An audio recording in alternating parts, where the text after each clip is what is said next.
Namaste to all.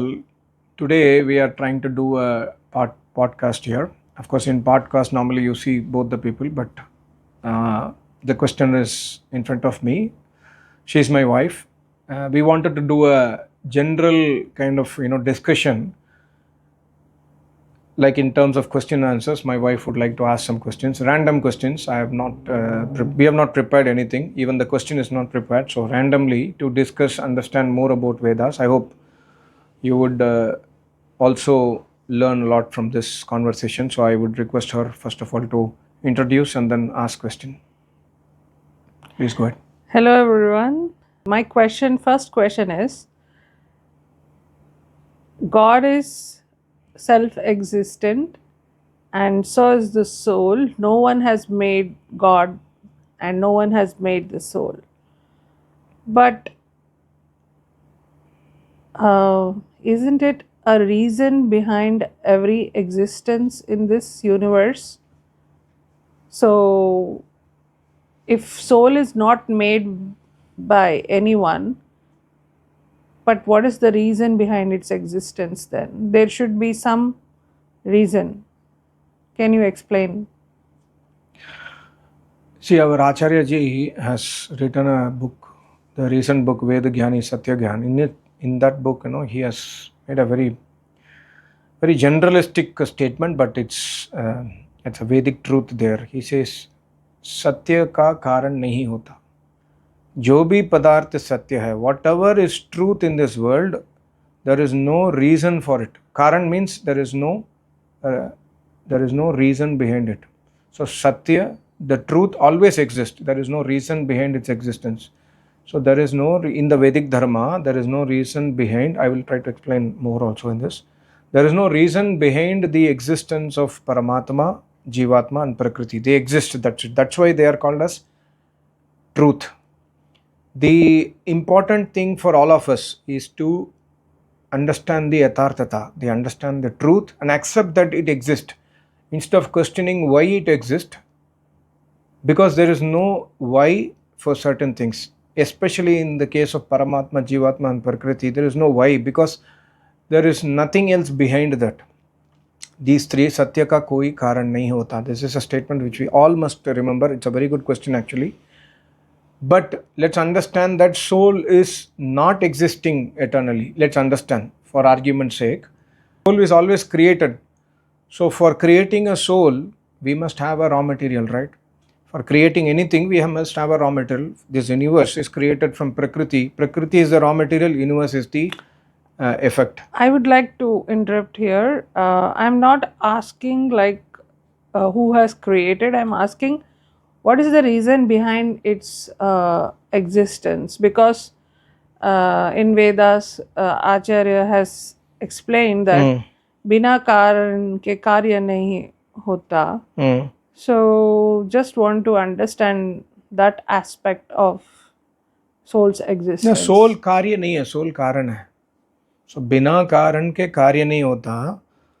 The effect and cause, the effect is after the cause, right? Cause is always preceding the effect. In this case, soul का कोई कारण नहीं होता. There is nothing before soul. So soul exists. Your question is thinking that soul is an effect. Soul is not an effect. Soul is a cause. Soul is a cause, Paramatma is a cause and Prakriti is a cause. And there are other causes which are also not created. For example, time. Time is a general cause. Space is never created. Space always exists. So space, time, directions, Jivatma, Paramatma, Prakriti. These 6 causes are eternal as per Vedic Dharma. Nobody has created these 6. And this, explaining these 6 different causes is also one of the subjects of 6 darshanas written by yogis, great Maharishis. So when we read more, we will understand that these are ever uncreated. The question is not that why they are uncreated. We can try to answer. If somebody has asked, why do you say that soul cannot be created? So Maharishi asked, okay, tell me from what object soul was created. Tell me something. He said, I do not know. So you must try to understand that soul is never created because soul cannot be divided further.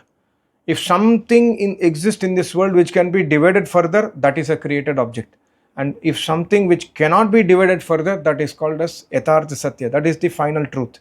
So Paramatma cannot be divided further, souls cannot be divided further or cut further, and similarly Prakriti. So that is the final truth which we must observe and we must accept in the Vedic Dharma.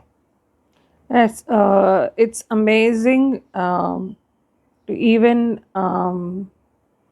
think and perceive something which is existing since time less. So it's so amazing that Ishwar, who does not have a body, is governing this whole universe and so many galaxy systems and everything. And I'm grateful to my Acharya for showering us with this Vedic knowledge. And thank you. Is God revengeful? Because when we do not follow the Vedic dharma, or the rules we don't follow, or we don't follow, so for example, as a teacher or as a businessman or as a leader, we don't follow what it is said, then in Vedas, in Yajurveda, it's told that so and so will be punished. So doesn't that make God like revengeful? Okay, you are not following my rules, now I'm gonna punish you. Can you explain me on that?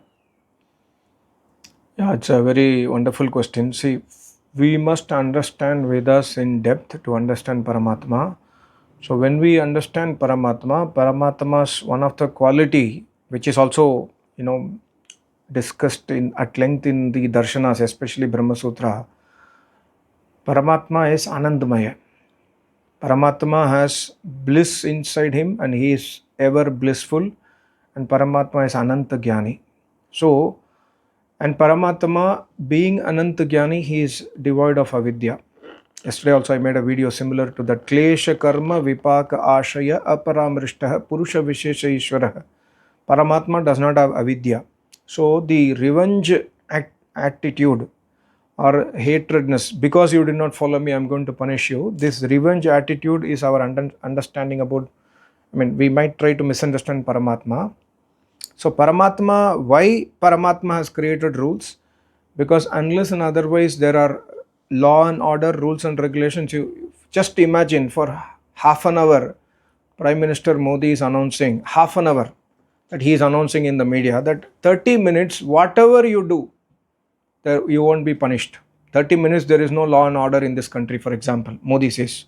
So in 30 minutes, just imagine what can happen. People can do chori, people can do rape, people can do murder, because in 30 minutes, no punishment, Modi has announced, for example.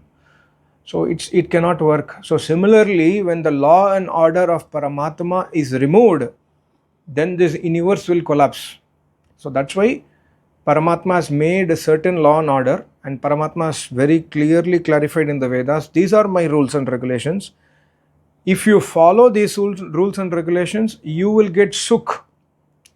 If you do not follow, you will get the result of your own karma. So Paramatma is not revengeful here. He has told very clearly that you must, if you follow, it's good. If you don't follow, you will get your own result of the karma. So we have the freedom. So Paramatma has given freedom to us. We can follow his instructions of Vedas or we do not follow.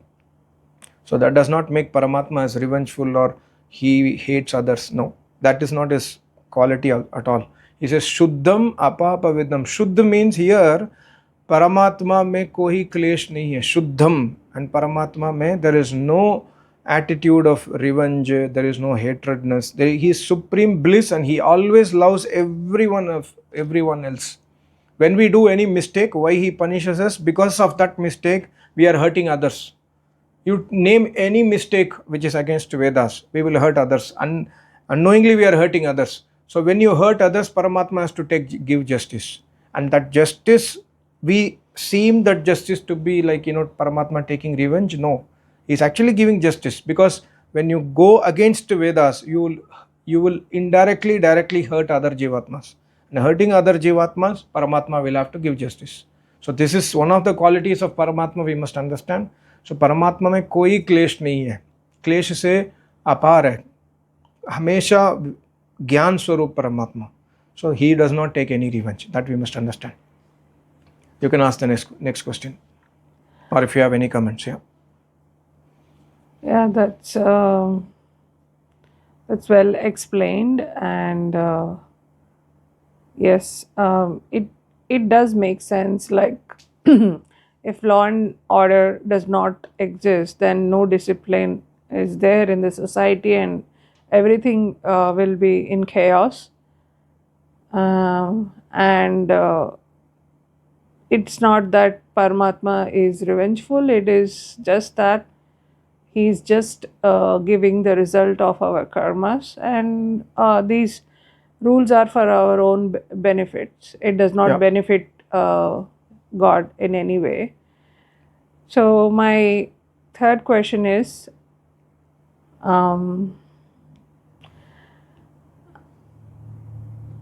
regarding a woman, Ishwar has told in Vedas, I have heard from our Acharya, that एक स्त्री को when she is at her birthplace, I mean in parents' house, उसको अपने पिता के अधीन रहना है. जब शादी हो जाता है तो पति के अधीन रहना है. उसके बाद बेटा हो जाता है, मतलब when she gets older, तो पुत्र के अधीन रहना है. और सबसे ऊपर तो गुरु होते हैं, आचार्य, उनके अधीन रहना है.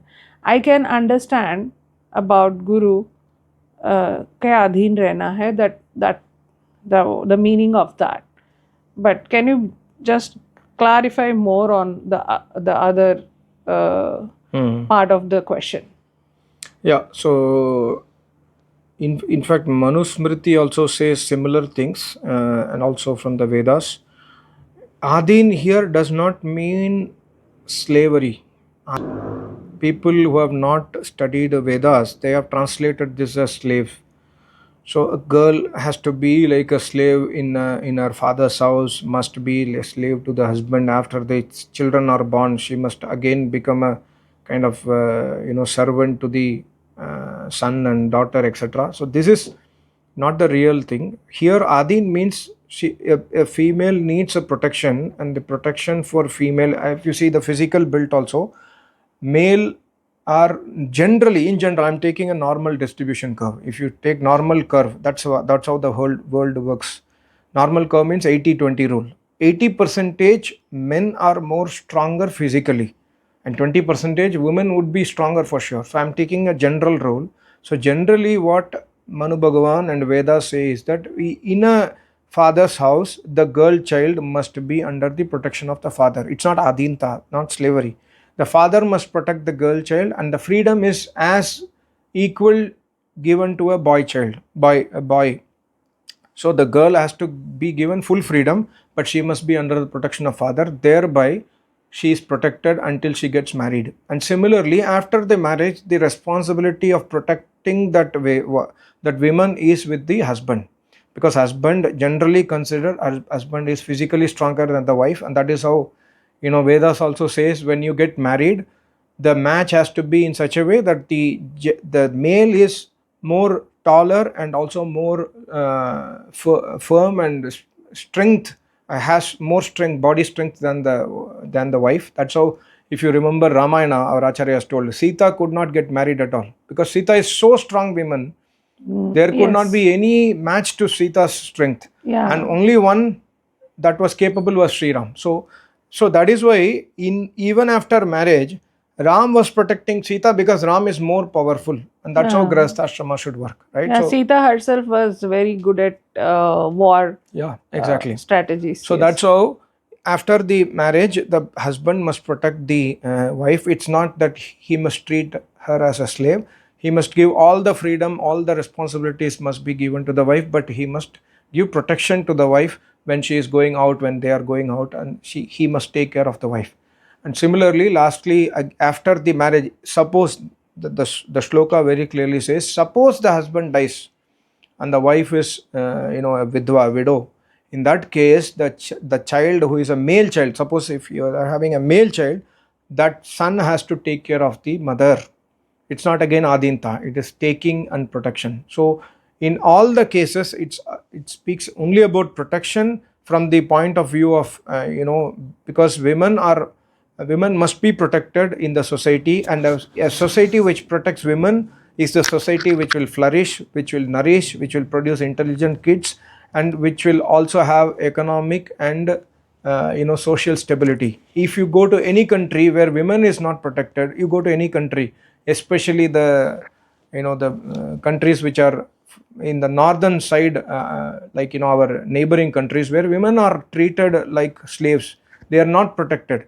In those countries, you can see the economic situation today, their stability today, etc. But Yeah, Rishi Munis have said that when a woman is in chaos, the society or the household will not flourish. So that's the real point of this shloka. Yeah. It's not about adinta. It's not about anything concerned to slavery, Okay. etc., etc. Yeah. Okay. So I think we are good today with these 3 questions, and I hope you enjoyed. We will come out with more questions. These are like not prepared at all. She just asked from her mind, and I just answered from my mind. There would be mistakes for sure, but we'll try to correct it going forward. I hope you enjoyed. Thank you so much. Thank you so much. Namaste. Om. Namaste. See you again. Om.